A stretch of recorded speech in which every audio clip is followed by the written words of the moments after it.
Msimu huu wa mananasi na pears, hii juisi ni nzuri sana, ni tamu, ina harufu nzuri na inapendeza sana, inafaa sana kwa ajili ya biashara.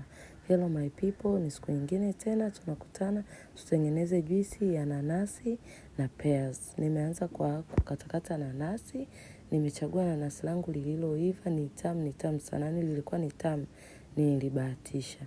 Nimekatakata vipande, ili niandae kusaga kwenye blender, na baada hapo nikachukua pears nikaanza kukatakata. Sijaona haja ya kutoa maganda, ila kama ni kitu chako unaweza ukatoa. Mimi sijatoa na bado juisi yangu imependeza sana.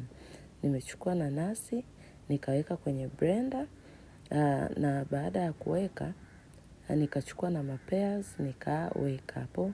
Taratibu nikaongeza na maji ili niweze kusaga, usiweke maji mengi, utaharibu. Kama unaona sukari haitoshi, unaweza ukaongeza, mimi kwangu ilitosha kwa sababu nanasi ni tamu sana. Nimechuja juisi yangu na baada ya hapo juisi yangu iko tayari. Jamani, hii juisi ni nzuri, ni tamu sana. Inafaa kwa ajili ya biashara. Full recipe utaipata kwenye madarasa yangu, na karibu kujipatia vitabu vyangu vyote viwili kwa 15,000.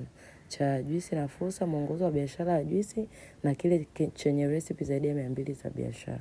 Tukutane siku nyingine tena.